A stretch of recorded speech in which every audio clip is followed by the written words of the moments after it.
முதல்வரியா கட்சி ஆரம்பிச்ச விஜய் கூட அதிக கடுமையா விமர்சனம் பண்றாரு. உங்கள் சைடுல யாரும் நீங்க தொடக்கத்துல இல்ல அவர் சொன்னதுக்கு நேரத்தை போய் சொல்லிட்டேன். இப்ப அதிமுகவை ஊழல் கட்சிங்கிறாரு. அண்ணன் செங்கோட்டையன் 2017 21 ஆட்சியில் இருந்த வரைக்கும் அவர் அந்த கட்சியில் ஆட்சியில் இருந்தவர் தான், அமைச்சராக இருந்தவர். கரெக்டு தானே?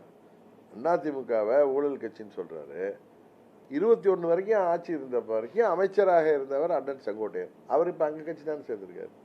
ஊழல் கட்சியை சேர்ந்தவர், அமைச்சராக இருந்தவர், ஊழல் ஆட்சி தந்தவர்கள்ட்டேருந்து அவர் வெளியில் கோச்சிக்கிட்டு வந்து அவர் சண்டையில் வர்றப்ப அவரை நீங்கள் சேர்த்துக்கிறீங்க. என்ன அவங்க ஸ்டாண்டர்டுன்னு தெரில எங்களுக்கு. அதனால் அவங்க தவறாக சொல்கிறார்கள். எல்லாரையும் திமுகவையும் பாஜகவையும் அவங்க வந்து தாக்குற மாதிரி ஆட்சிக்கு வரணும்னு அவங்க வந்து அரசியல் ரீதியாக சொல்கிறாங்க. அது அடிப்படையே தவறு என்பது தான் என்னுடைய கருத்து.